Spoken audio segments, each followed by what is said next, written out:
तंबू में प्रवेश करते ही हम जिस पहली चीज का सामना करते हैं वह है कांस्य वेदी। कांस्य वेदी वह वेदी थी जिस पर बलिदान चढ़ाए जाते थे। आइए लेव्य व्यवस्था 1 की आयत 2 से पढ़ते हैं। इज़राइलियों से कह कि तुम में से यदि कोई मनुष्य यहोवा के लिए पशु का चढ़ावा चढ़ाए तो उसका बलि पशु गाय बैलों या भेड़ बकरियों में से एक का हो। यदि वह गाय बैलों में से होम बलि करे तो निर्दोष नर मिलाप वाले तंबू के द्वार पर चढ़ाए कि यहोवा उसे ग्रहण करे, और वह अपना हाथ होम बलि के सिर पर रखे और वह उनके लिए प्रायश्चित करने को ग्रहण किया जाएगा। लेव्य व्यवस्था 9 में हम पढ़ते हैं 7वीं आयत से, और मूसा ने हारून से कहा, यहोवा की आज्ञा के अनुसार वेदी के समीप जाकर अपने पाप बलि और होम बलि को चढ़ाकर अपने और सब जनता के लिए प्रायश्चित कर, और जनता के चढ़ावे को भी चढ़ाकर उनके लिए प्रायश्चित कर। यहां हम हारून को महायाजक के रूप में देखते हैं। उसे पाप यज्ञ बलि और होम बलि चढ़ानी थी और अपने लिए प्रायश्चित करे और जनता के लिए भी। प्रायश्चित का अर्थ है आवरण या शुद्धिकरण लोगों के पापों के लिए। जब हम सुसमाचार पढ़ते हैं हम देखते हैं यूहन्ना बपतिस्मा देने वाला वह यीशु को देखता है और कहता है, परमेश्वर के मेमने को देखो जो संसार के पाप को दूर करता है। दूसरे शब्दों में वह कहता है, सर्वशक्तिमान परमेश्वर के मेमने को देखो, वह संसार के पाप के लिए प्रायश्चित करता है। अब आइए देखें कि मसीह ने दुनिया के पाप के लिए कैसे प्रायश्चित किया। आइए इब्रानियों अध्याय 9 आयत 6 से पढ़ते हैं। जब ये वस्तुएं इस रीति से तैयार हो चुकी तब पहले तंबू में तो याजक हर समय प्रवेश करके सेवा के काम निभाते हैं, पर दूसरे में केवल महायाजक वर्ष भर में एक ही बार जाता है और बिना लहू लिए नहीं जाता, जिसे वह अपने लिए और लोगों की भूल चूक के लिए चढ़ावा चढ़ाता है।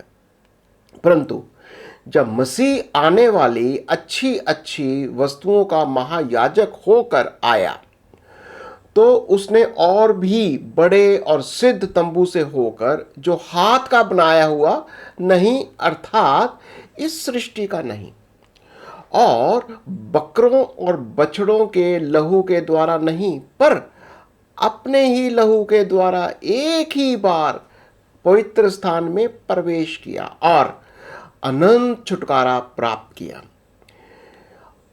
और व्यवस्था के अनुसार प्राय सब वस्तुएं लहू के द्वारा शुद्ध की जाती हैं, बिना लहू बहाए क्षमा नहीं, क्योंकि मसीह ने उस हाथ के बनाए हुए पवित्र स्थान में, जो सच्चे पवित्र स्थान का नमूना है, प्रवेश नहीं किया, पर स्वर्ग ही में प्रवेश किया, ताकि हमारे लिए अब परमेश्वर के सामने दिखाई दे।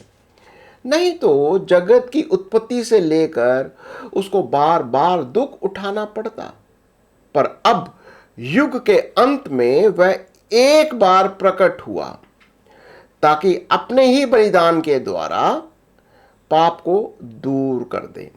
और जैसे मनुष्य के लिए एक बार मरना और उसके बाद न्याय का होना नियुक्त है, वैसे ही मसीह भी बहुतों के पापों को उठा लेने के लिए एक बार बलिदान हुआ, और जो लोग उसकी बाट जोते हैं उनके उद्धार के लिए दूसरी बार बिना पाप के दिखाई देगा।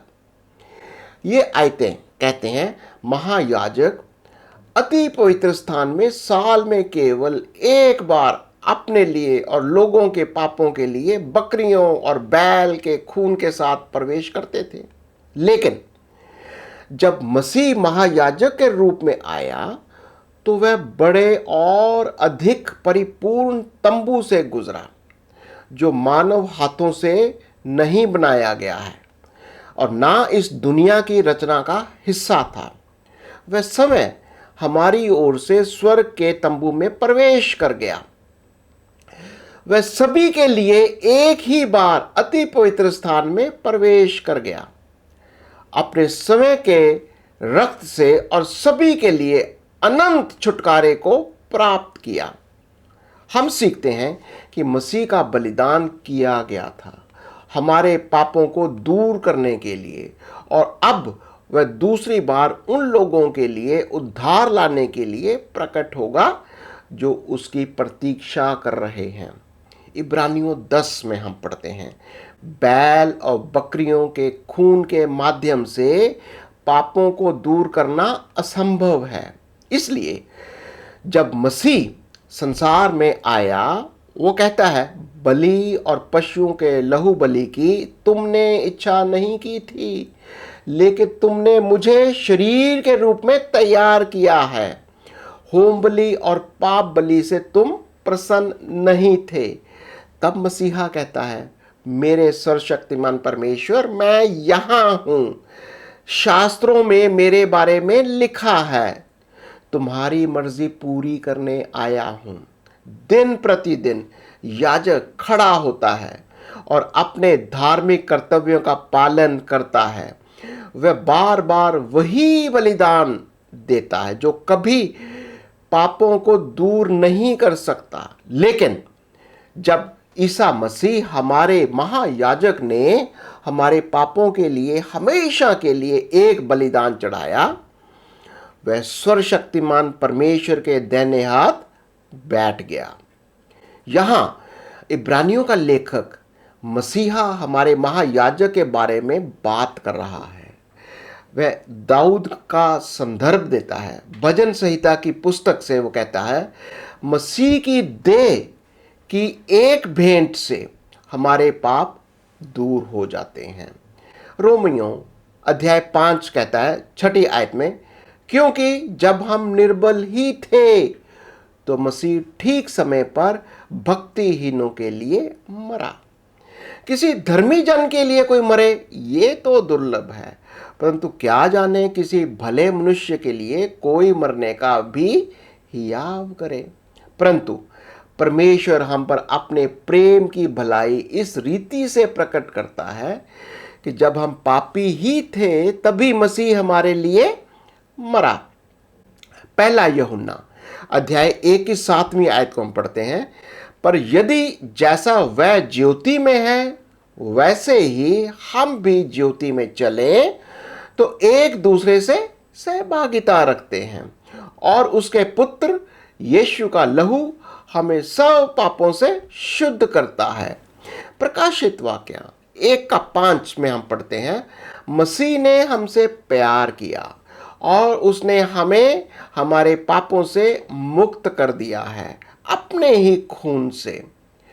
सभी आयतों से हम देखते हैं कि क्रूस सर्वशक्तिमान परमेश्वर की वेदी थी हमारे पापों की क्षमा के लिए। दूसरे शब्दों में, संसार के पापों के लिए क्रूस की वेदी पर सर्वशक्तिमान परमेश्वर ने प्रायश्चित किया। यही वजह है कि प्रेरित यूहन्ना 3:16 में लिखते हैं, क्योंकि परमेश्वर ने जगत से ऐसा प्रेम रखा कि उसने अपना इकलौता पुत्र दे दिया, ताकि जो कोई उस पर विश्वास करे वह नाश ना हो परंतु अनंत जीवन पाए। केवल इसी क्रूस की वेदी के माध्यम से हम पवित्र परमेश्वर के पास जा सकते हैं। आशा है ये अध्ययन आपके लिए एक आशीर्वाद रहा है। सर्वशक्तिमान परमेश्वर आपको आशीष दे।